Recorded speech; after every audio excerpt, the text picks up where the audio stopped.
A remarkable story from the beginning to the end. Okay. Well, I I'll mean, have to. yeah. Listen to it. I'll It go was tonight. just like I was enthralled, Yeah. completely and utterly Oh, that's enthralled. excellent. You And know, how old a woman is she? she's 82 now, I think. Oh, okay. Is she still active? Yeah, at all? oh yeah, but she hasn't made jewelry forever. Oh, I see. And I'm here with Barry Friedman. We're talking. He was just asking me who was one of my most interesting podcasts. It wasn't me. And I was going to say him, but it seemed like it would be pandering to the guest. Yeah. So, and I'm not good at pandering sometimes. And I was just saying Evely Sabate was just, to me, was a fascinating individual. Is a fascinating individual. Well, I plan to disappoint you tremendously today, so she will still remain number one. Yeah. So. Yeah, you never know. You can change things up for I me. don't think so. It's, I mean, on that podcast, it was her story. Was just, she grows up and I wish I knew her story, and then I would convey that to you today. Yeah, You'd be that's really your story. Well, you impressed. have to start in Africa because that's kind of where she grew up in I World could do War that. II. Yeah. Following the troops with her father. I'm so. dark-skinned, and this is a true story. So I have a son who's now 26, and when he was 11, he handed me a contact sheet from his school. And I got to the part where it asked what nationality your father was, and he put African American for me. And I said, Ethan, I think you made a mistake. Yeah. You put that I'm African American. He goes, well, you are. He goes, I know what it means. I said, you think your father's a black man? He goes, yes. So there you go. Wow. Why did he think that? Apparently because of my complexion. Oh, that's funny. It was certainly not because of my Right. any other ability. That's interesting. At 11. Yeah. He's still not completely convinced. Yeah. Well, I won't go there. Don't. It's a dangerous path. Yeah. Well, Let's avoid that. So for those who haven't heard Barry before, I had him on episode 15. I'm sure you knew that. You probably memorized that number. It's your favorite number now. But Barry was a writer of comedy for people like Phyllis Diller and Don Rickles. And who else did you write for? Many, many people. Mr. Carson, Mr. Leno, quite a few people. Richard Lewis. Who's one of your good friends. Dear friend. Yeah. How is Richard doing? Richard is ill, but he is rebounding. He has, unfortunately, has Parkinson's now, but he's doing a podcast called Alive and Unwell. Yes, I had heard about that because I listened to Mark Maron. Yeah. And who's a great podcaster, I think. Yeah. And so he talks about Richard Lewis on occasion. Yeah, Mark was a guest on Richard's show within the last couple months. So it was a good episode, And so we'll promote Richard Lewis. Well, it's been a really good thing for him. He does it with his wife, who's a wonderful person, and it's been very good for him. Yeah. So, and during the podcast, we may find that we move on tangents of humor or what might seem like humor. Well, here's occasionally. the thing. So that's the background and why. I wanna, sort of make this clear that often you're funny, and I don't like it. I thought you that. were in sports medicine. I think let me be funny. Okay. And you can do like Tommy John surgery, something Yeah, like that. I can't do a Tommy John. Well, whatever. Tommy John Light, possibly. Okay, that's fine. So this is how the podcast is going to go, folks. I think you have to showcase your guest. Yes. So I'd appreciate it if you wouldn't be funny at all. Okay, I will try to get deadpan face. That's good. Very minimal humor. Good. I will. Okay. Should I laugh at when you say things? Oh, absolutely. Laugh. That's so funny, uproariously. Oh my God, that's funny. That's good. Really that's good. funny. Bill. Yeah. Okay. Now things are going badly. Yeah, things are turning. You're all right. Be funny. Sure. Okay. Go ahead.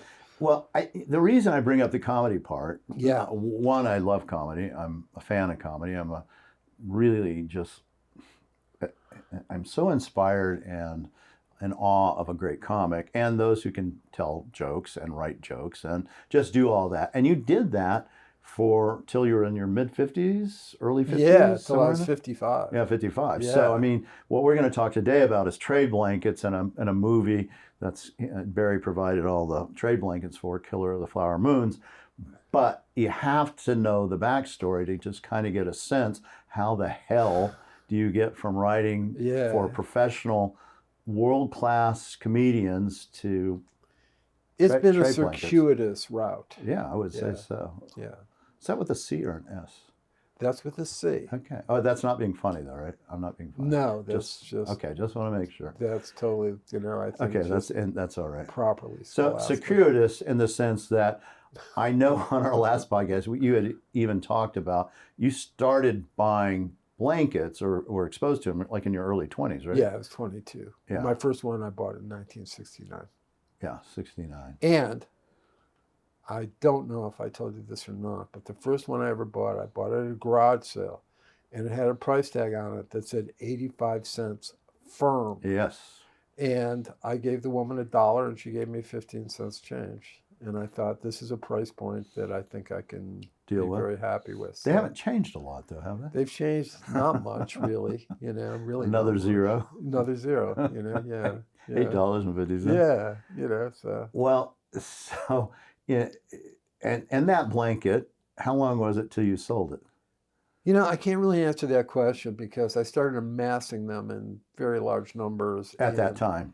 Yeah, sort of right away I got into it. And why do you think that was versus Navajos? Just Well, because it's you could very afford easy. it? Very easy. Number one, I was 22 years old. I didn't have very much money, and even at that time, a Navajo that would be 10, 20,000 today would be $1,000 then, 700 then. I didn't have it, So But you were drawn to it. I thought they were beautiful. I was like quilts. I was always drawn to textiles. I always thought they were fascinating. I like coverlets. I thought they were amazing. Yeah, they are beautiful, actually. To have, the weaver's name and the date and where Right. they had made them. I thought they were very significant. So, and I loved the Southwest, which is why I went to Arizona. I'm originally from Cleveland, Ohio, southwestern Cleveland, Ohio. Okay. No, not really. Yeah. But I just like textiles, and I went, okay, so here's this blanket that's really kind of beautiful. I knew it was machine made. It had a Pendleton Woolen Mills label on it. I'd never heard of Pendleton, and this is long before the computer age. So I called up Pendleton Woolen Mills, and the gentleman got on the phone who ran the blankets division. I asked him how old my blanket might be, and he had no idea. And he said that he could tell me about the blankets they'd made that day, and for the previous 20 years he had been there. Right. But before that he didn't know, and the company really didn't have cohesive records because there'd been a couple mill fires. Their records had pretty much been destroyed, and there was no one, there wasn't an archive at that point.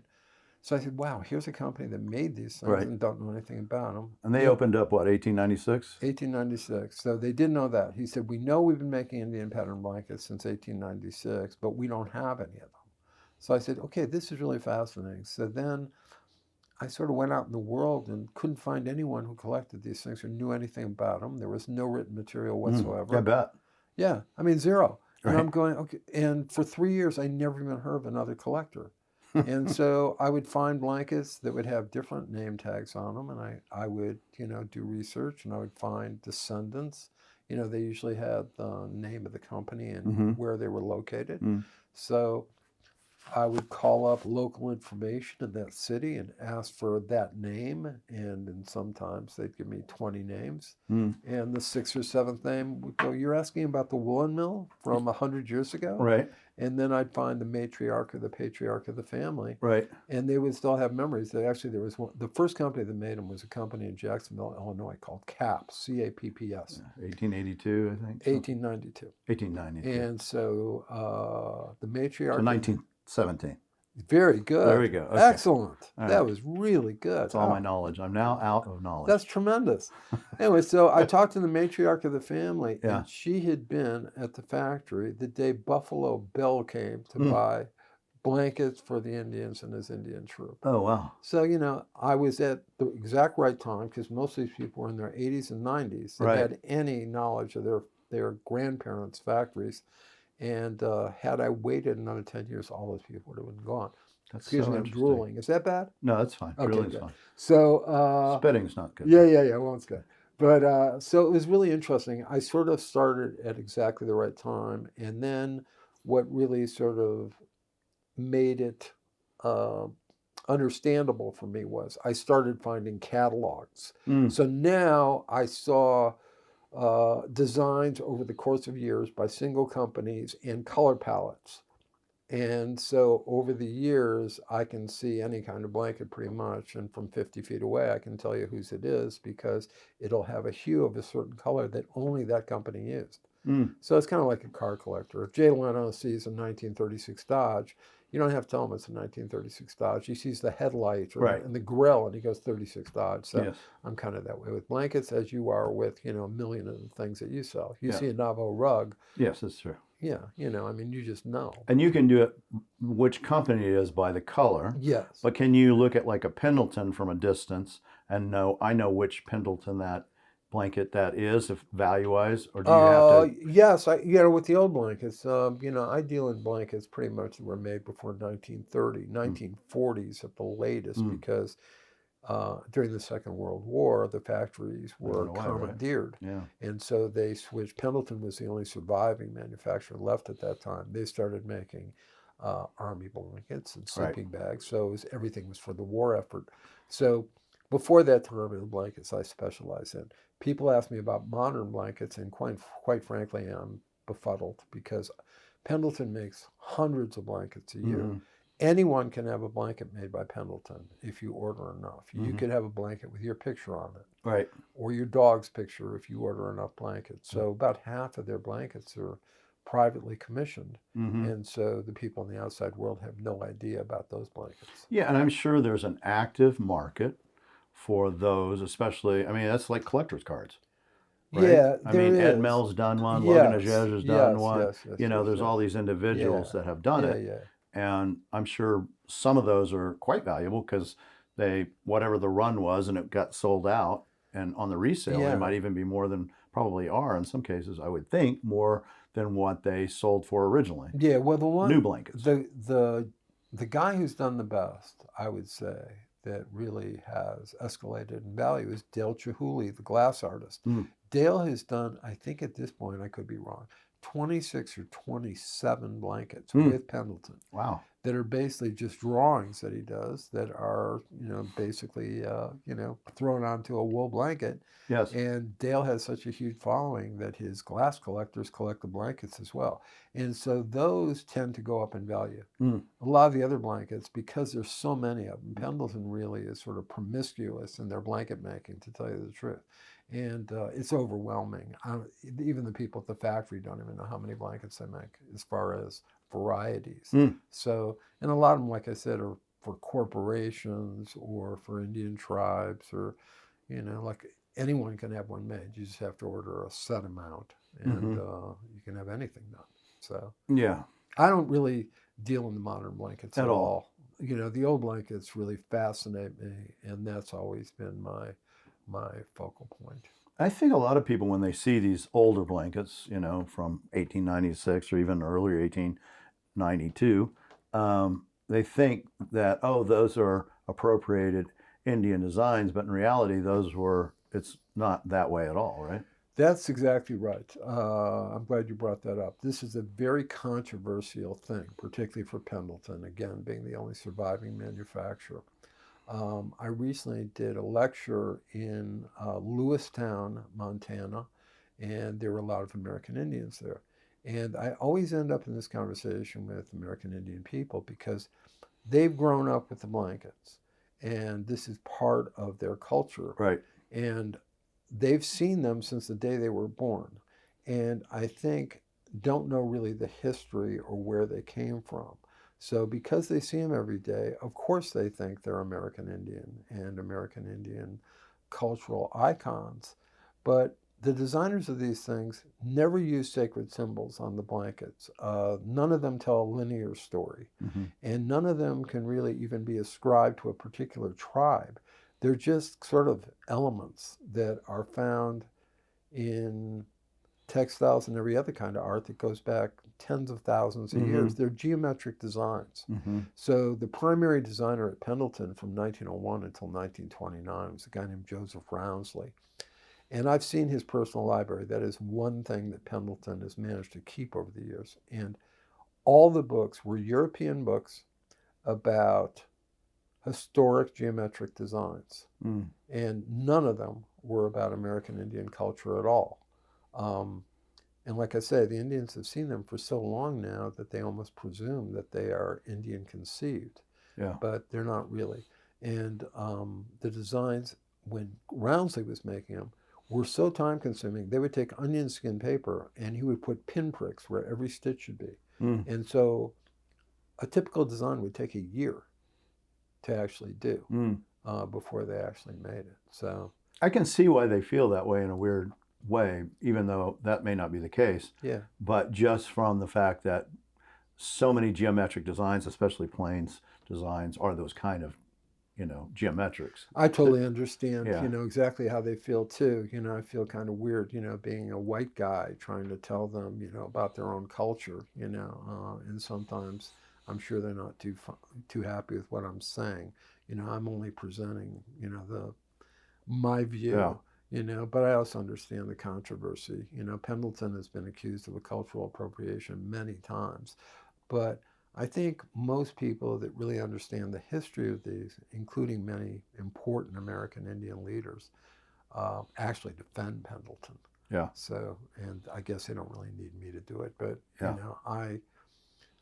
I know a lot of American Indian people and pretty well, and they never ever sort of have this conversation with me. I think they sort of understand the blankets pretty well. Yeah. So, And they have become very important in different components of native life.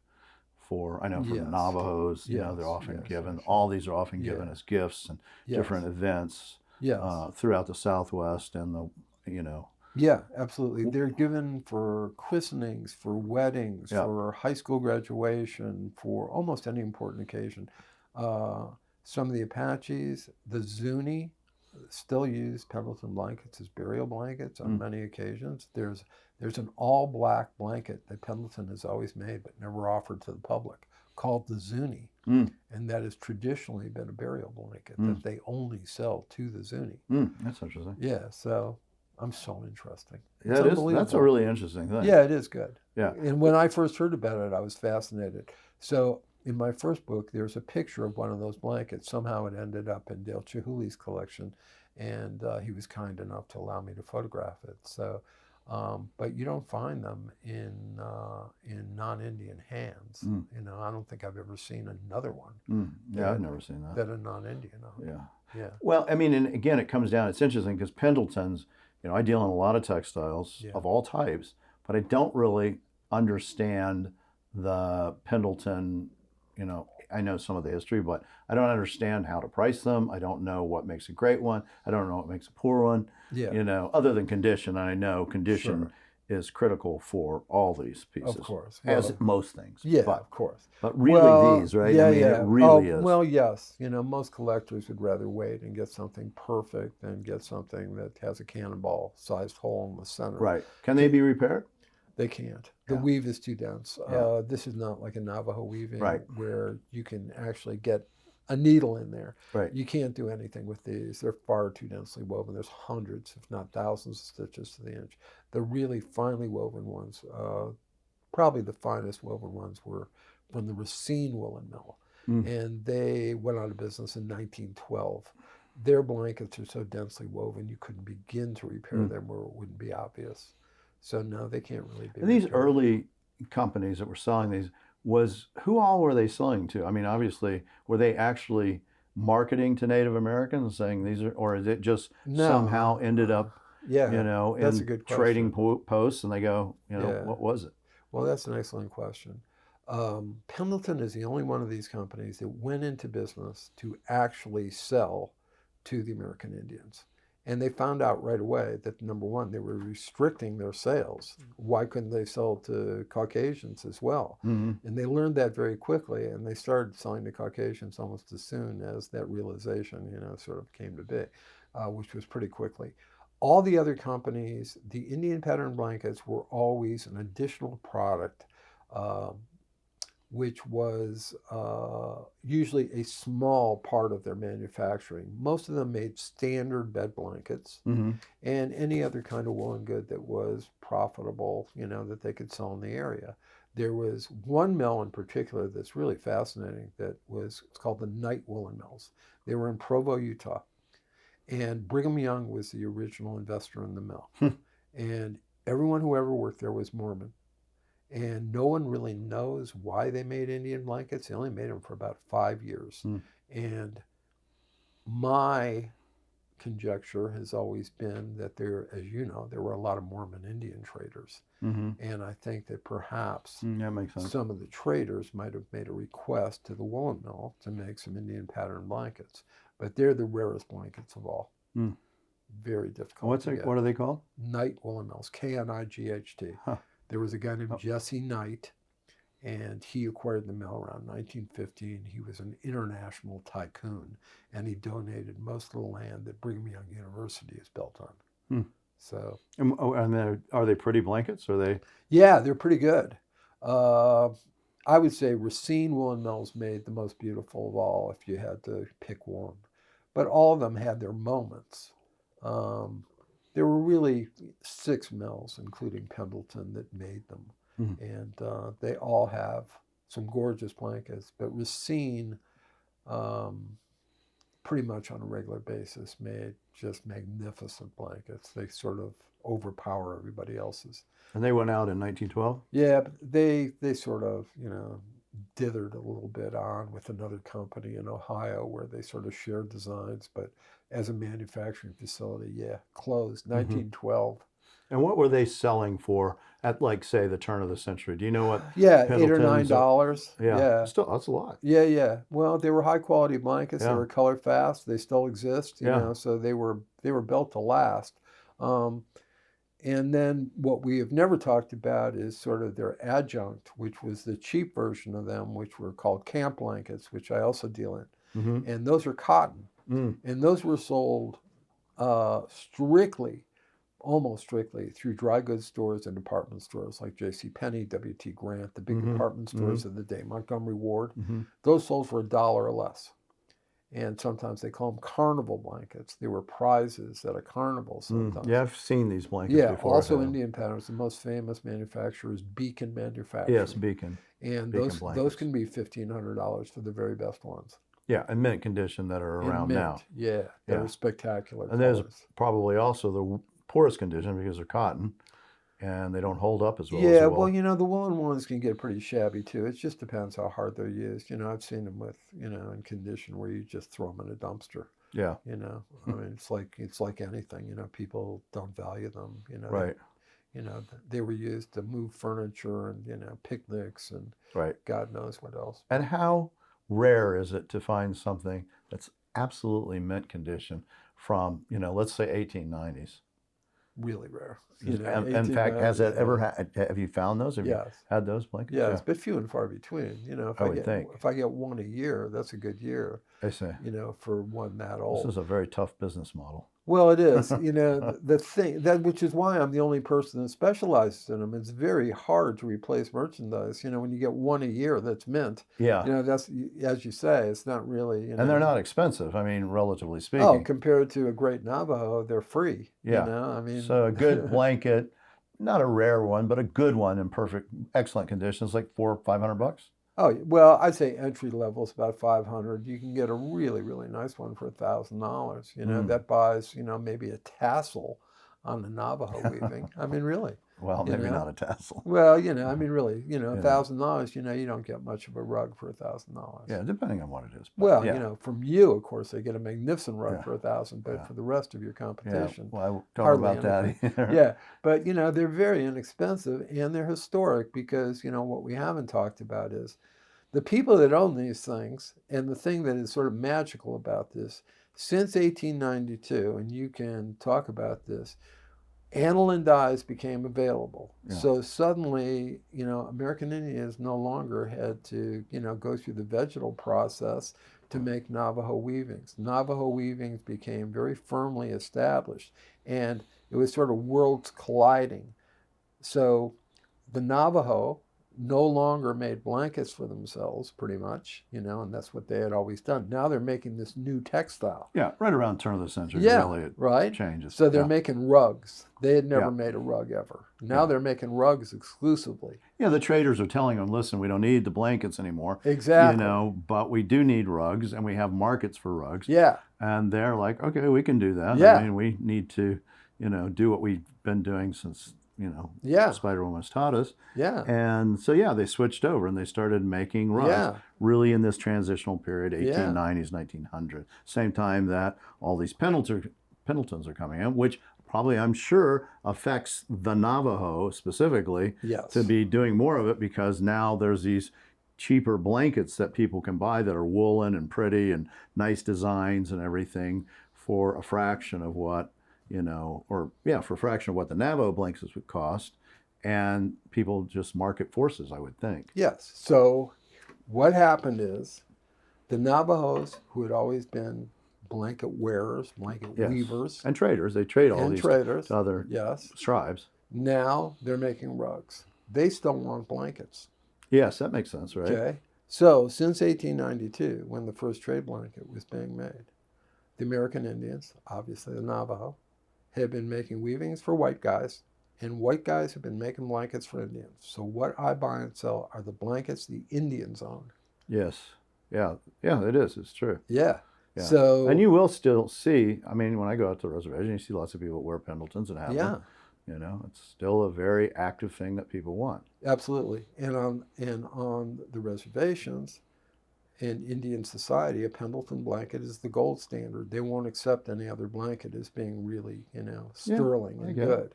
So that's what's so interesting to me. It can all sort of be condensed to this one thing, that since the 1890s, American Indians own trade blankets, and made by white guys. Mm-hmm. And I find this fascinating. And in our business, and I'm talking about the American Indian art business, where of course you are a shining star, nobody in this business except me buys and sells these things, specifically.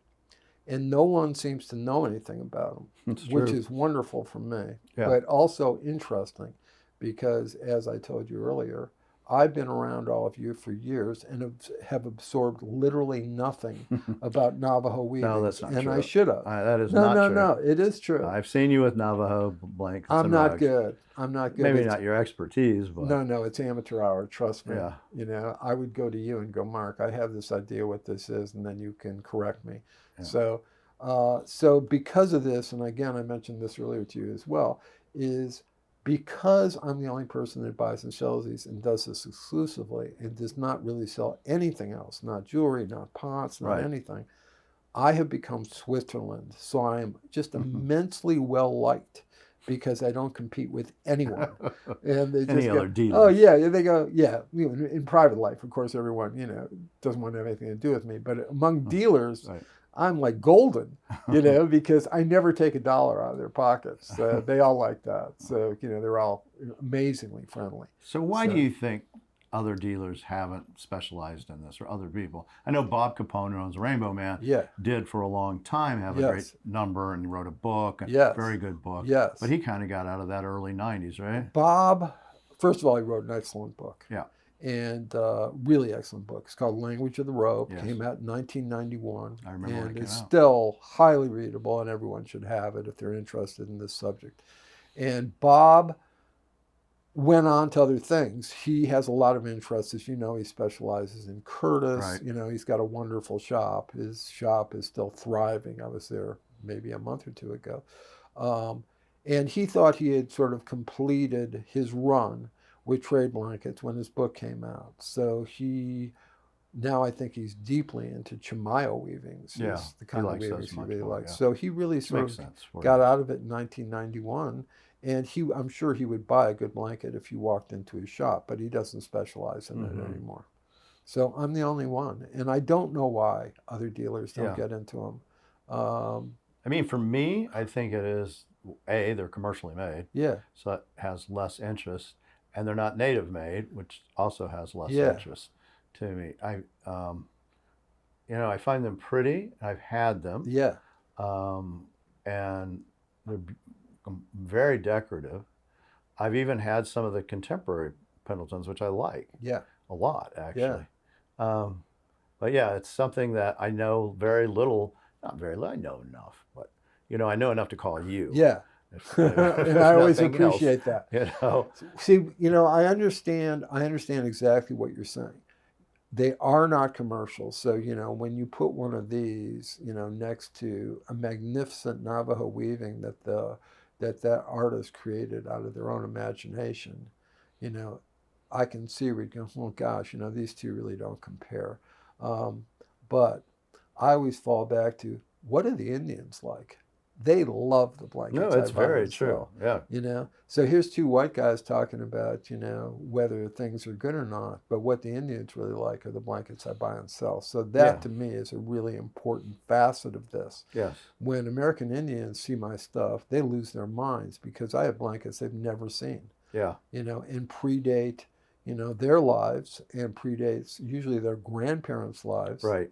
And they're looking at things that their great-grandparents might have owned. So, yes. Well, and if you look at the Curtis photographs, yes, you'll see lots of, yes, Pendletons that are on them. Yeah. If you look at Taos founder, paintings, Phillips, Sharp, Cowles, Blumenschein, Dunton, all those individuals, almost always it's actually a Pendleton or a Taos white, blanket. Yeah. And not a Navajo blanket. It might be a Rio Grande blanket. Yeah, for yeah. those. Well, there's a great picture of Geronimo wrapped in a trade blanket at a very early Pendleton when he was under arrest by the government. There's great pictures of Quanah Parker's wives, all with blankets made by the Racine Woolen Mill. Right. These were widely distributed throughout the United States and Canada as well. I often get blankets from Canada, which nobody ever even considers, but I do, because some of these companies actually had quite wide distribution and dealt with a multitude of tribes. So those white robes that the Taos, Indians wear, and you'll see in a lot of the pueblos, do you know what the manufacturer is for those? For the white robes? I'm not even sure I know what you're talking about. So there's a white trade blanket that they wear. It's really a Taos blanket is what we call it. Well, if it's a white trade blanket, it has to be from Pendleton. Probably is, but we call it a Taos trade blanket. I haven't been to Taos Pueblo, for about 40 years. I guess I'll have to go. Yeah. No, you'll see them for sure all over the place. Yeah. Very classic, typical kind of blanket. That's what? I'll talk to the people. I'll talk to the folks who run Pendleton. Maybe they can fill me in. You found a huge gap in my knowledge. See, I've been telling people I know everything. This really hurts. Well, I'm sure that's kind of the interest for you as well, is that have no doubt that every so often a blanket comes in, you go, never seen that one before. Yeah, it happens often. It happens a lot more than I think one would think, because at this point, I've been doing this now for 54 years. Yeah. I have seen a lot of blankets, but occasionally I do get absolutely surprised, taken aback, and shocked. And I love saying I don't know. I know that's probably not what experts are supposed to do. No, that's exactly what experts are supposed to do. Well, actually. I hope so. No, that is exactly what they're supposed to do. I've told a lot of people I don't know. Yeah, of course. They look at me like, oh, well, he must know. No, if I knew, I would say. But I don't know. And those are the blankets that really fascinate me, because they don't fit. It doesn't fit the prototype or the assembly line for these companies I'm aware of. Obviously, it's a commercially made blanket, but when I can't tell who made it, that actually fascinates me. So you can't even tell the company? I can't. No, I can't. And so how do you value something like that? Do you put a large value, or you go, well, it's unknown, so well, who I knows? don't add value because it's unknown. I base it strictly on the quality of the design, the condition, and the age. I can usually tell the age. By the wool or the I designs? can tell by the bindings, by the type of loom that was used. The very early looms were called Dobby looms, and they could not do curvilinear elements. So they are very, very simple patterns, straight line patterns. Once they were able to use the more sophisticated jacquard looms, then they went crazy. When did those come in? Well, they had them. Some of the mills had them early, but they didn't use them a lot. Pendleton had one in 1901. Okay. But they didn't really start using it. So if you seriously. see curvilinear lines, it's going to be 1901 or later, probably. Yeah, but it's usually much later than 1901. It's more like 1915, 1920 for the most part. Yeah. And so the creme de la creme, the classic period, we might call it, I don't know if they've made a classic period for Pendletons, but would be kind of this 1892 to 1900? Well, the holy grail for Pendleton blankets is 1896 until 1908. Why 1908? Well, I'll tell you. From 1896 to 1908, Pendleton blankets, all the Indian blankets, had a very pronounced round corner on them. Yes. And those are sort of, what everyone wants to have. There's only about, I would say in great condition, about 250 of them left on Earth. And when the Bishop family, who still owns the company today, bought Pendleton had gone belly up in 1909. Same year Geronimo died. Yeah. So the Bishop family immediately squared the corners of the blankets. And we can only assume it was because they wanted to differentiate themselves from the previous version of Pendleton. And so they've been square ever since. So I would say the great period for Pendleton, 1896 till 1908, the round corner blankets are always valuable if they're in good shape. And what's valuable mean? Well, a great one in really beautiful condition, gorgeous colors, 5,000 to 10,000 for a great one. I mean, really in premium mint condition, but those are so few and far between. Yeah. I've got one at home that's a wreck. It's kind of like, I guess the analogy I always use is, is a Ferrari valuable? Yeah. What if it's been in a head-on collision? Then you've got scrap metal. Right. So I have basically the Pendleton version of a Scrap metal. Yeah, scrap metal. This blanket is probably worth, on a good day, $100, because it's wrecked. Yeah. It's just material. Maybe I can make a pillow out of it, but I won't. So No, because it's got history. yeah, it's got history. Yeah. And I have history. Yeah. It's funny because, I say, oh my gosh, something's 100 years old. And I go, and that, equates with antiquity. But I decided the other day, I'm almost 100 years old. That's true. Which is really frightening. So, so, at least in this paradigm, you're almost 100. yeah, that's Who right. knows? You'll get a lot older. Yeah. So, and a really great blanket might bring really rare and perfect condition, 15 to 20 grand. Yeah. But that's 1 out of 5,000 blankets. Yeah, no, it's a rare thing. Yeah. Yeah. Absolutely. And is there I know that you're the only real dealer of this who's taken it to a serious form and has written 2 books about it, right? Yes. Yeah, in fact, give us the names of the books. Well, Chasing Rainbows, and it's subtitled American Indian Trade and Camp Blankets. And then, and I only had years to think about this, I came up with this very clever title, Still Chasing Rainbows, which I thought was inspired. And that's why you got out of comedy. That's exactly Okay. right. Yeah. Makes sense. When I retired from comedy, I also retired from being funny or being creative. Yeah. But I don't have to write for a living anymore. That's right. So, but I am revising. My first book has been out of print for, 6 or 7 years now, which means I've had no copies to sell myself. On the secondary market, it was published at $50. Now they routinely bring 200 and up. I've seen them as high as 2,000. I can't imagine. So you're going to destroy the secondary market by reprinting? I'm Nice. not only Sell. reprinting. Everyone sell. Yeah. I'm reprinting and revising. So I'm adding 200 pages. It's going to be over 500 Definitely pages. sell. Yeah, sell now. So it's going to be over 500 pages. It's going to weigh about 7 pounds. Yeah. And it's going to be the last word I ever write on the subject because I'll be done. Yeah. So it's going to be a monster book. I hope to have it out by the end of next year. Just in time for the movie that's already been out that's all about Pendleton blankets. Yeah, well, it's not really all about Pendleton blankets. In but your there's mind, a lot. I'm sure it's all about In Pendleton. my mind, it's really just Scorsese 3-hour just wants to talk about It's a Pendleton 3-hour and blankets. 46-minute advertisement for me and my blankets, which was really kind of him. Yeah. So let's talk about that, which is one of Yes. the things. So Killer of the Flower Moons. Yeah. Robert Grant came out. This book probably 6-7 years ago. Maybe? Yeah. And it's about the Osage Indians Yes. and the horrific trauma that they had to go through because of the oil that was underneath their ground. They became the richest people in America, and then I'm not going to blow the movie for you, but it's a great book. It's a great movie. This is a Scorsese movie, right? With DiCaprio.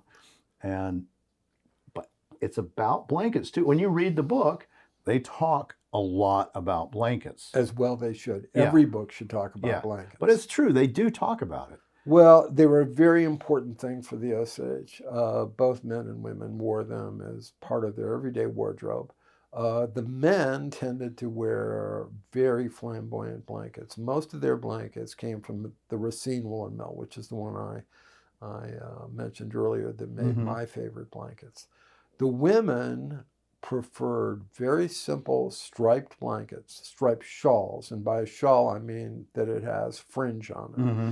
In the blanket manufacturing business, they call a man's blanket that has no fringe a robe. Mm-hmm. And a fringed woman's blanket a shawl. So even today on Pendleton's labels, at Mm-hmm. the very bottom, it says robes and shawls. Mm. So the Osage women preferred very simple striped blankets that Pendleton would have classified at the time as a serape style blanket. Mm-hmm.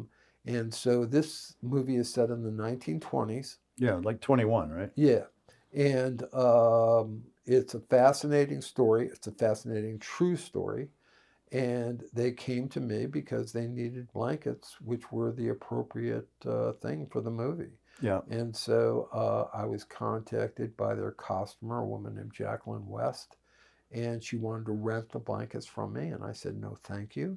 All right. And I said... she probably didn't realize how cheap they were. Well, I don't think it was that. Maybe. Might be. Yeah. But and how did she find you? Do you know? I'm not really sure. I think she just asked a lot of people and kind of all roads led to me. Yeah, it makes sense. Yeah. So anyway, the way it was explained to me was that Martin Scorsese is a stickler for authenticity. Yeah. And literally looks at every item used in the film and says yes or no. He doesn't want to see, for example, a car from 1941 in a movie that was made allegedly in 1936 or a story. So he wants everything to be authentic of the period. It does make a difference. Quentin Tarantino and his movie, he didn't use the right blankets for one of his movies. Exactly. It's like for me, it's in the face. Like, yes. You got a rug when there were no rugs. Yeah. So they asked if I'd rent them, and I said no because I didn't want to get back, destroyed blankets. Yeah, because anything that gets screwed up, the value's gone. Yeah, and they would have had them for over a year.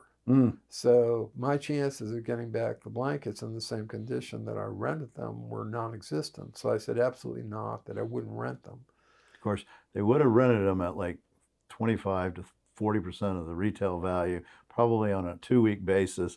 And so you would have got like 10 times as much money. Let me think. But we won't go. Let me think about that. Yeah, that is exactly.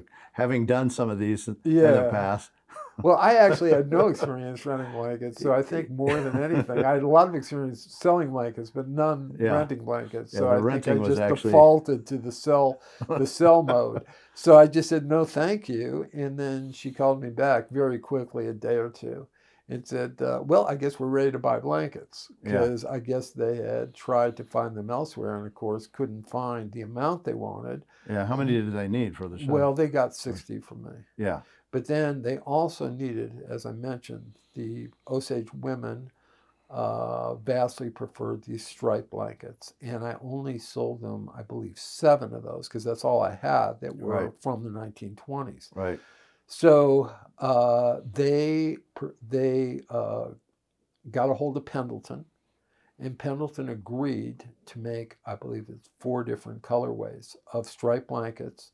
And they also, at Jacqueline West's request, put 1920s labels on them. So that's how much of a stickler. No one's going to see the label in the film. These are tiny. Right. So, but that's how authentic, Scorsese wants to be. So I would say, from what I've seen 2 trailers. There's a lot of blankets. Yeah, I mean, every shot, I think that they're doing trailers or advertising, somebody's got a trade blanket on. Well, the primary actress in the film is a woman named Lily Gladstone. And for months and months, there was only one publicity photo released in the film. And it was DiCaprio sitting at a table with her, and she plays his wife. And she's wearing a blanket that they got for me that I had owned. I love this blanket. It's very simple. It's just a brown striped blanket, but I always loved it. I had it in my own collection for like 40 years. And I didn't realize when I sold it to him that it would be, in the one publicity shot that was going to be released in the film. And I think she wears it quite a bit in the movie. So I was happy about that. That had to be kind of a wonderful feeling, actually, to know that this is a blanket you loved, collected, and now you see it in worldwide distribution in a way that I'm sure you could have never imagined. Oh, no, I never could imagine. But also, Martin Scorsese, and DiCaprio, but De Niro. You know, Yeah. De Niro was like, you know, I remember I never really thought that I had anything to do with Travis Bickle, you know.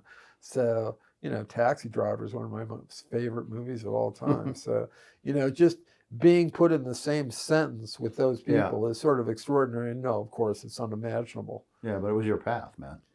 wasn't it? Yeah. Yeah. I mean, it literally was your path. I guess it was, you know? Yeah, and I want to ask that question while we're Yeah. at that juncture is, you know, you're 55. You were a very successful comedy writer. Yeah. From some of the biggest. Yeah. What was it? I understand that comedy was changing in the sense that you were old and they go, he won't be current. Yeah. But there had to be something there too. You go, I think I'll do this other thing where I'll sell trade blankets. Oh. And at that point, did you go, I'm going to be an expert in them? Well, okay. This is Or you probably were an expert. This is actually sort of an odd way to answer your question, but I think it will answer your question. So when I was first in Hollywood, there were these two writers that were now in their 60s who had the best credits of any two humans on earth. And I won't mention their names. There's no need to do that. But these guys had written on any important show of all time. These guys were like comedy assassins. They were the best. I was working on one of the worst shows of all time, which I also won't mention. But I recognized these guys, and they came in, and I went up to them, and I said, oh, my gosh, it's so exciting to meet you. I want to introduce myself. I'm huge fans. You know, I was just agog that they were there. They said, is there any way we could get a job here? I said, excuse me? I said, this show is horrible. You wouldn't want to work here. Right. They go, we can't find a job. I said, why not? They go, because of our age. And I said, are you guys not funny anymore? They go, no, we can totally do the work. We just can't be hired because, you know, the people hiring are 30 years younger than us. They don't want to hire their grandfathers. Yeah. So I decided after that conversation, the day I turned 55, I was quitting Hollywood no matter where my career was. And that's exactly what I did because I didn't want to go around having to humiliate myself. Like, you know, it happens. Look, Michelle Phelps is the most beautiful woman in the world, you know, and then one day somebody decides she's not. Yeah. You know, excuse me. I mean, Michelle Pfeiffer. Michelle Phelps was also or beautiful. Michelle Williams for that matter too. Yeah, you know, it's just, you know, it's a young person's business in every aspect of it. And once you hit a certain age, you know, well, there's no such thing as a character writer, you know. So, you know, right? So I just said, okay, I'm done. Wherever I am, I'm done. And were you still at your hitting it on all cylinders? At Yeah, that I time? was still, you know, I was working. I was doing really well, and I probably would have continued to do well, but there would have come a point where I wouldn't have been doing well. Right. Where I just would have been rejected because of age, and I never wanted to, you know, go up against that obstacle. So I had been buying and selling blankets all along. You know, it was something I did as an adjunct thing, you know. And so as much for fun as for anything else? Yeah, because I liked it. I loved it. You know, I loved the history of it, and I liked that there was a total void of not interest, but scholarship. That's what fascinated me the most when I first found them and nobody knew anything about it. Right. I go, how can there not be a history on something that's been made for all these years? Yeah. So that's what fascinated me. And again, going back to what we said before, there's still stuff out there I've never seen. And I want to see it. You know, I've seen historical photographs with blankets in it that are spectacular. I've never seen them. They're out there somewhere, maybe, you know, so it still interests me. And I've made fantastic friends. Some of my customers are amazing people. And so, you know, it's not just buying and selling. It's the people that you also encounter along the way. Right. I agree with that. You know, I mean, some of your customers, I'm sure, have become valued friends of yours. Yeah, of course. And then you meet people that are mentors, you know. I mean, if I want to find out about a Navajo rug, I can call you up and you're very gracious with your time and knowledge. Yeah. And it's appreciated. That's what I'm supposed to do. Yeah. Well, but, you know, I mean, it's appreciated. And so I've met a lot of very fascinating people, and that's what interests me more than anything. You know, money has never been a motivator for me. I like doing what I like to do. Right. If there's money there, wonderful, but I don't do things just for money. I never have. Yeah. You know, that's not. No, well, you wouldn't be selling Pendleton blankets only. No. Yeah. No, because, you know, obviously I make hundreds of millions, but, you know. Of francs. Yeah. No, I'm sorry, pesos. So were you in LA still at that time to 55, or were you doing it? So at that point you go, okay, I'm moving too, right? Yeah. Yeah. Yes. Oh, I moved. Yeah. Yeah. I So you moved. just the whole thing. It was Yeah. like I'm done. Yeah. And was it literally I'm 55? Yeah. That's it. It was that day. Yeah. Yeah. That day. Yeah. That day. Interesting. Yeah. That's June really 15th. interesting, Yeah. actually. So at that time, I'd gone to Arizona State University. I always liked Arizona. Right. So at that time, two of my sons and my mother were living in Phoenix. So I said, oh, okay, well, I'll be with my family. I'll move to Phoenix, Right. which I did. And a year later, they had all moved out of state. Yeah. And I'm still in Phoenix. Yeah. So there you go. But you have alone. David Adler there, so you're not all I have alone. David Adler. Shout out to David Adler. Yeah, yeah. Who did a But, podcast on this show. David did a very good podcast with Yeah. you. Much more professional than I could ever Well, do. more views for sure. Yeah, definitely. Definitely. Yeah. Yeah, yeah. But you might catch him with this. I don't think so. I don't Yeah. know. Well, you I'll know. just have him on. He's a again. better looking guy. You know, there were probably a lot more women watching. So As you can tell, we both like David Adler, who's Yeah, in David's- Phoenix and has a great store that sells some amazing rugs, blankets, and things for homes. And he's been in the business longer than both of us combined. he's been in business 50 years. Yeah. And been very successful, Yeah. very smart guy, Yeah. and funny. Very He is funny. very funny. He is. Yeah. Yeah. So you made that switch. So you said, okay, I'm going into it. And that was it. And so you went full bore. And then how long after that till the first book came out, The Rainbow? Well, let's see. That's a good question. I'm really bad on dates. I don't think my book was published until, as I recall, 2002. So it was a Yeah. long time Yeah. after I started, years, decades. Yeah. Well, you have to learn too, right? You still had a lot to learn. Probably. Yeah, but it's a brilliant book. It was worth the wait for everyone. And then the second it's book, it's out of print, man. it's out of print. Yeah. Yeah. But the new version of it is just going to be probably made into several motion pictures I by would Martin imagine. Scorsese. Yeah. Yeah. So get that a good segue back into Martin Scorsese, Yeah. back into the movie. Yeah. So they contact you. Yeah. They come. They need 60 blankets. Yeah. Are you involved with them at all, or is it just okay? Here's the blankets. I send them. No, somebody this was the scenario. So they contacted me, and Jacqueline West, the costumer, sent her associate, a young woman, to my house. She was there for 2 days, going through blankets. Nice. And they had a particular color palette in mind for the Mhm. movie. They wanted dark blankets because they were telling a dark story. Yeah, it is a dark story. Yeah. And so it was interesting to me because the really bright, brilliant blankets are the one that collectors like, you know, and are first drawn to because of the vibrancy of the colors. And this was the opposite of what they wanted. So blankets that I thought, oh my God, here's a tremendous collector's item, would look spectacular on, you know, on the screen. They had no interest, you know, because it wasn't the story they were telling. Right. So anyway, she was there for 2 days, and what was interesting was she told me that Martin Scorsese would be looking personally at every one of these blankets to sign off on them. Yeah. And I thought that was interesting. Yeah. It shows the And- detail. That's why yeah. he's a great director. And so that was that. So they took the blankets, they made the movie, and now I'm famous. yeah. There you go. And so when they took the blankets, how long before they actually even began production of the movie? Do you know? Was it like a 2-year? It was One- delayed because of COVID. COVID. Yeah. It was delayed for quite a while. Yeah. In fact, COVID was already going on. So the young woman who came to my house had, how do I even describe this? I have no idea what she looks like. She Yeah. had a mask on, and then she had a plastic shield over her face. Yeah. And to this day, I'm not quite sure what she looks like. Yeah. You should Yeah. have taken a photo.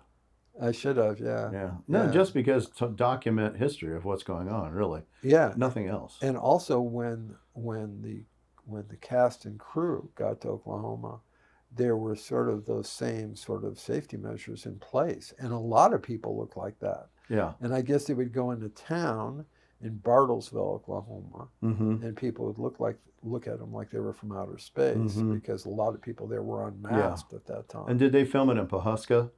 They you know? filmed it in the area. So Fairfax, for example, which is an adjoining town. So there's a lot of the filming was done in Fairfax. There's some very old buildings there. There's a woman I know quite well named Danette Daniels, who is Osage. Mm. Her father is one of only 6 full-blood Osage left. Mm. And she owns a bank building there that was built long ago, and they used that in the film. In Fairfax? In Fairfax, Mm. yeah. And so the filming was done all in the area, though, Yeah, as we far as have I to. know. Really, Yeah. I mean, Yeah, that's yeah. the story to some Well, there extent. were other, the other aspect of this that makes it so fascinating is there's an actor named Jesse Plemons who's a wonderful young actor. He was in Breaking Bad and he's been in a lot of other stuff. So he's the good guy in the film. So when these murders were happening among the Osage, which they call the Reign of Terror, Mm-hmm. J. Edgar Hoover was formulating the beginning of the FBI, FBI, and right. this was the first important mission the FBI ever went on. And so Jesse Plemons plays an FBI agent who comes to Osage territory that is trying to, figure out what's going on. Yeah, there. why are these people dying? Yeah. So Well, they're the richest people in America. richest people in America, fascinating story. A lot of the Osage, well, not a lot, but certainly a group of them moved to the French Riviera. Some of them, a lot of them had mansions with white servants. Mm-hmm. They would buy cars by the handful. Yeah. And there's a story, it's probably apocryphal, but allegedly this Osage man goes to the Cadillac dealership. And to backtrack for a second, they were so wealthy, and it was so well known how wealthy they were, that all these luxury brands moved to the middle of nowhere. Yes. So Cadillac was there, Tiffany's allegedly was there, and Yes. a bunch of other name brands. So the story is that this Osage gentleman buys a Cadillac, brand new, and he drives it and runs out of gas, and he gets out of the vehicle and he walks back. Yeah, he goes back and buys another one. Apparently, it's kind of like a Bic lighter. We don't know if that story is true, but for example, if there was a wedding, it's well known an Osage man would buy 5 roadsters at a time and give them away as gifts. Yeah.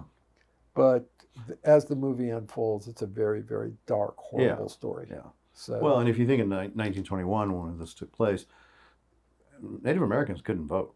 They didn't have the right to vote until 24, I think. Yeah. Well, the other thing was that, and I don't know if this is covered in the movie because it has yet to premiere as we're speaking, but it was so well known how wealthy the Osage were. The government passed a law basically proclaiming that Indians were not smart enough to manage money. So they appointed white guardians. Yeah, they did do that. To administer the Osage's funds.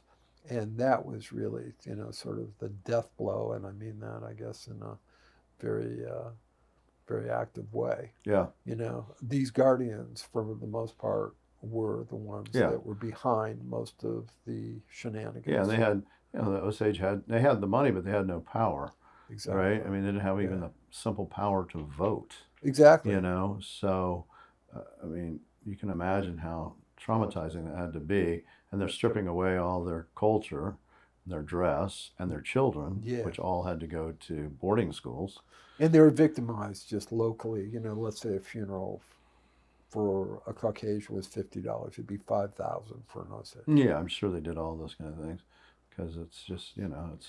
Yeah, it was basically the Wild West all over again because it attracted bad people from all over the country because there was all this money there. Right. And it was very well known. And the Osage were kicked out of Kansas, basically, because they wanted their money, their land, and the Osage were smart enough to go and buy this other land that they didn't think the whites would want, which they didn't because it just wasn't fertile land. It was a bunch of canyons and different things. And so they owned all that land. They owned the mineral rights. Yes, they owned it. That was because of one of their chiefs was saying, we want the mineral rights too. Yeah. Which all went to the people, which was interesting. Yeah.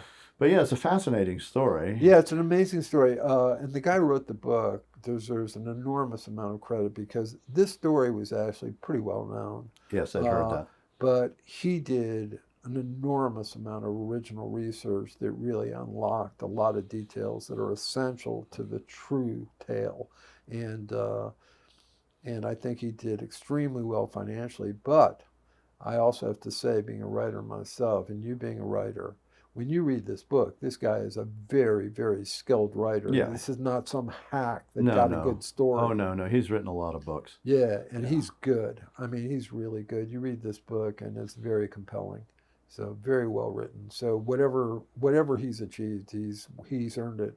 Yeah, and he picked a subject matter that, I mean, quite frankly, probably wouldn't be that you would, especially when he wrote it, wasn't maybe that financially like, oh, this will be a big seller, right? Yeah, I think It just intrigued him, probably. Yeah, I think he sort of went into it going, gosh, I'm going to look into this a little bit, Yeah. and see if it's viable. And found out that it was not only viable, but there was a lot of things for him to uncover that were key to really understanding this story better. So, fascinating book. I mean, bestseller as well it should be, and it's going to sell a lot more if this movie is the blockbuster people think it's going to be.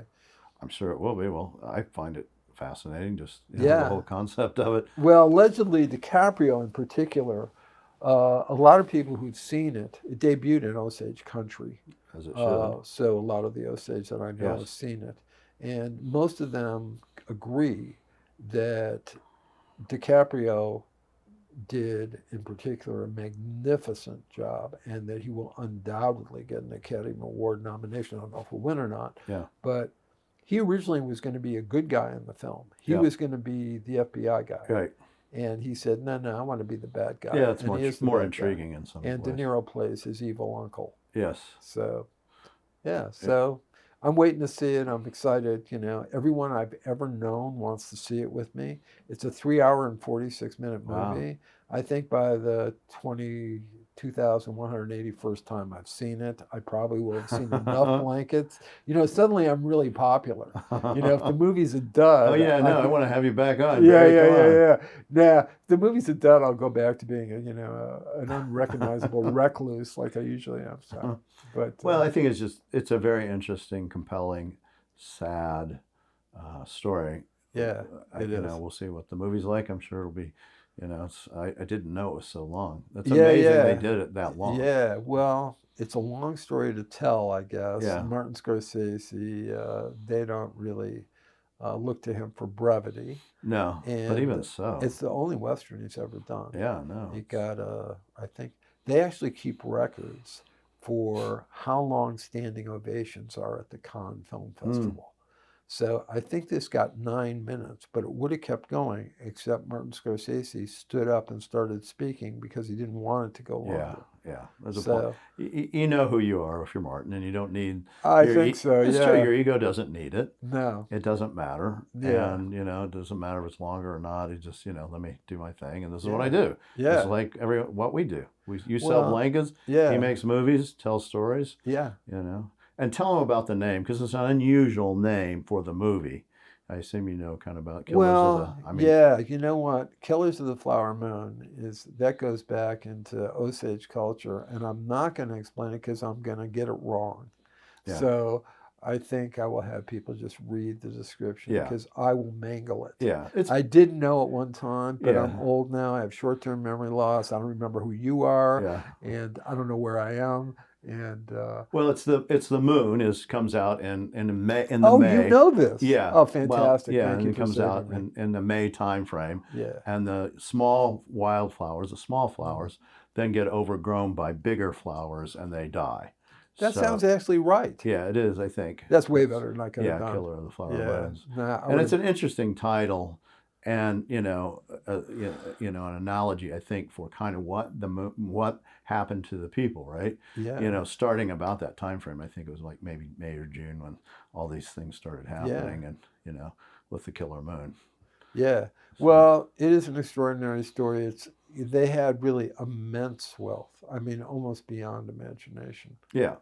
They were wealthy as the DuPonts or the Rockefellers, which was probably the worst thing could have happened to any culture, quite frankly. Oh, yeah, absolutely. Or any person. Yeah. Immense wealth is a great burden. Well, it has been for you. I know it has been for me. Yeah. We've suffered. I can't speak because I can't go there, but I'm sure you have. Oh, sure. Yeah, sure. But it is. I mean, and, to throw people in there that, are not equipped. Even if you're equipped, it's a problem. Well, this was such a remarkable amount of money. So you get this is like winning $1 billion lottery and going, okay, now what do I do? Yeah, and everybody's going to come and try to, do things. Well, it's like it's sort of like achieving any kind of popularity. You usually find out you have a lot of friends you weren't aware of. Yeah. you know, and you kind of wonder why they're there. Yeah. Oh, everybody likes me. That's so nice. Yeah. Interesting. They didn't when in high school. They didn't. No, in high At school, all. no, in high school They don't know didn't who I was. at all. Junior high wasn't that good either. Yeah. Elementary school, not so good. Junior high was interesting. Yeah, I don't know. I was always on the fringe. I think I still am, but that's okay. I'm comfortable on the fringe. You're a comedian. You know, you write. I'm not a comic. comedian. I'm too cowardly to be a comedian. Yeah. I'm the guy behind the curtain. Yeah. You know, eating donuts. Going, But you have a please go. comedic sense to you, or you couldn't write for comedy. Well, you comedians. know, So you have to have all those. well, it's the only thing I can do. You know. I can't plumb. I can't do anything Yeah. that's of, you know, any use. You know, I can write jokes without any problem. So. And you get into the head of that person who you're writing for. Well, you know, that's the hard part of comedy writing. You know, a lot of people can be funny. You know, everybody I know, oh, have you heard this? Yeah, and I don't want to hear this. you Yeah. know? And please don't ever preface it by saying, I'm going to tell you a funny story, because if it's not funny, you've just lied. But a good comedy writer can assume the voice of the comic he's writing Right. for immediately. You know Right. their cadence, you know the words that they use, the words they don't use. It's got to sound like it's coming out of their mouth and Right. not mine. Right. And so I did have the ability to do that. And that's a really sort of a key thing for Yeah. a successful you can't be a successful comedy writer if you don't do that. And do you sit there and listen to the person you're writing for beforehand, so you really have a good sense, or even go and watch them, like Phyllis Diller? Do you go Yeah. to the clubs or Well, whatever? you know, TV programs? She had her own well, program. Phyllis was actually the first person that I wrote for that was professional, but I'd seen her on television for years, you know, and because I had a propensity for liking comedy, like, you know, I grew up idolizing Jonathan Winters, Yeah, he's brilliant. you know, so you know what they sound like. Yeah, you that's know? true. So most of the people that I worked for, almost everyone I wrote for is dead, you know, so Nice. yeah, so, How do you write for Rickles? well, you know, you just have to think of the most insulting joke. You know, Yeah. I can't tell you the joke I wrote for him that really was, I think it may be the best joke I've ever written, but it's so misogynist. He needed a joke that would sort of shut up women that were heckling him in Las Vegas or Atlantic City. Because women who aren't used to drinking at those kind of places get insanely drunk, and they decide they're hilarious, and they tend to disrupt an act like Was that the Rickles. joke, by the way? The misogynist joke? I can't tell you the misogynist. I can tell it to you No, privately. no. I can't. So, But anyways, so yeah, so you know, Rickles. First of all, he's a hilarious guy. I mean, as funny as anyone ever. Lightning fast. Oh my God, brilliant. Beyond brilliant. But the nicest human being ever. You know, what was interesting about him is that no one ever took offense at what he said. You know, it was a badge of honor to be insulted by Don Rickles. You know, Yeah. he loved it. Yeah. There was one very funny one. I can tell this. I had nothing to do with this, but he apparently was performing one night, and there was a guy in the audience who looked as Third Reich as could be humanly possible. So he said something like, I see we've got Heinrich Himmler here tonight. And then he would tell a bunch of Nazi jokes, and you know, he'd tell a lot of German jokes, and then he goes, some Nazi laughing. So apparently this guy got really tired of this. I can imagine. He was not interested in being the brunt of Rickles' jokes. And Right. apparently the stage was at the same level as the seats. And usually the stage is elevated, but it wasn't in this case. So after a while, this guy had had enough, and he stood up, and apparently he was like Dolph Lundgren plus. Yeah. He was huge. Yeah. And Rickles is looking at this guy that just towers over him, and he goes, ever want to spit on a Jew? Oh my God. Nice. Oh my God. Yeah. Then what happened? Nothing. The guy, I think, was fine after that. It was, you know, the audience, you know, the audience was fractured. It was pretty funny. You know, he was, you know, Rickles was brilliant. Carson was the most brilliant of all because he was the equal of all those guys, Mm-hmm. but he never, ever tried to outdo his guest. No, you he know? didn't. So he kind of, in some cases, dumbed himself down because he was always obviously very classy. He was never blue, but he was off stage. Yeah, very blue. So he would get with those guys and he would make mincemeat out of them privately, but he would never do it on the show. Yeah, he was kind of a counter-puncher when he Oh, was. totally. Yeah, just he'd let them Yeah, do it, yeah, and he yeah, could yeah. come back and do the comeback. Absolutely.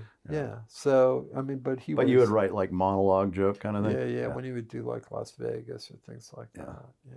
So how do people find you if they want to buy some of your blankets? Well, I'm easily found. I'm all over the internet, and I'm on Instagram. And what's your Instagram account? Do you know?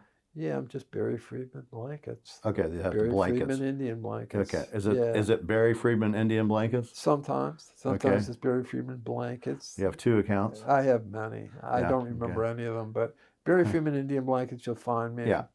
So they can message you through that Indian way. trade blankets, Yeah. you know. All, as Do you I have a- said, do you all have a roads website? lead to me. I do. Okay. And that's just BarryFriedmanBlankets.com. There you go. That's the way. Yeah. To go. And do you have inventory on there that people can see? No, absolutely Okay, yeah, not. that sounds I right. never sell anything online. You have Yeah. to come to my house. You have to listen to my terrible Yeah. jokes. And whether you buy something or not, that's up to you Yeah. because, you know, there's no pressure from me. But you do have to listen to my jokes, which is So, a nightmare for most If you're people. out there in the Phoenix area and you really don't have money but want a good weekend, Yeah. fun, call Barry. Yeah, Let I'll him entertain you. Yeah, entertain you. He'll tell Yeah. you all about the blankets. I always have You can show nachos. pictures I'll of make anything you things. want. You know, not well, He'll but sell you a book, yeah, you know. absolutely. All right, that's good. Sure. All right. Yeah, just come on by. You know, I know a lot about plants. I'll show you some cacti.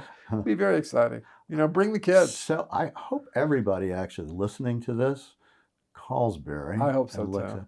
Because Barry has this other history of writing some things like what was it, $1 million bass? It would be worth 24 million. I wrote a few hoaxes Yeah, that so- got to be pretty out of hand. Yeah, and that was Yeah. for the new Free Press. What was For it? the New Times. New in Times, Phoenix. yeah. So back in the day, in like the late 60s Yeah, kind I of thing. wrote some sort of classic Yeah. hoaxes that became national news. Yes, exactly. So I made up a few concerts that didn't really exist.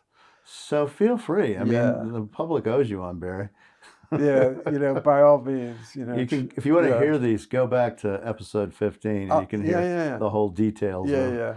You know, Just come over to my house. I'll tell you everything in person, and you'll go into a stupor, and you know it'll all be great. So, Oh, God. yeah. Well, anything else you want to share or leave with? Well, probably, you know, but you know, I think probably your viewers probably left long ago. Yeah, I'm so, pretty sure of that. So, you know, only relatives are watching now to see how much I might be embarrassing the Yeah. family. So, Yeah. I don't know, if you say we're done, we're done. You're the king. Yeah, I think we covered what I wanted to cover. I learned Okay. about trade blankets.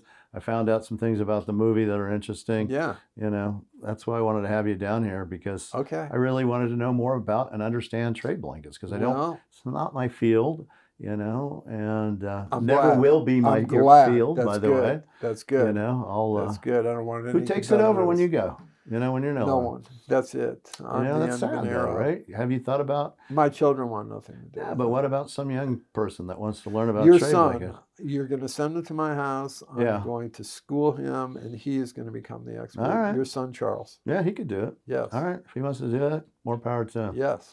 All right, Barry Friedman, Art Deal Diaries. Thank you so much. Yeah, Mark. number 2 podcast Number for Barry. 2. Wow, sorry about that, David Adler. Yeah, sorry, David. We'll get you on. Okay. All right. All right, my friend. All right, very good. Thank Let's you get very back to much. Phoenix. Okay. All right, Sounds thanks, good. man.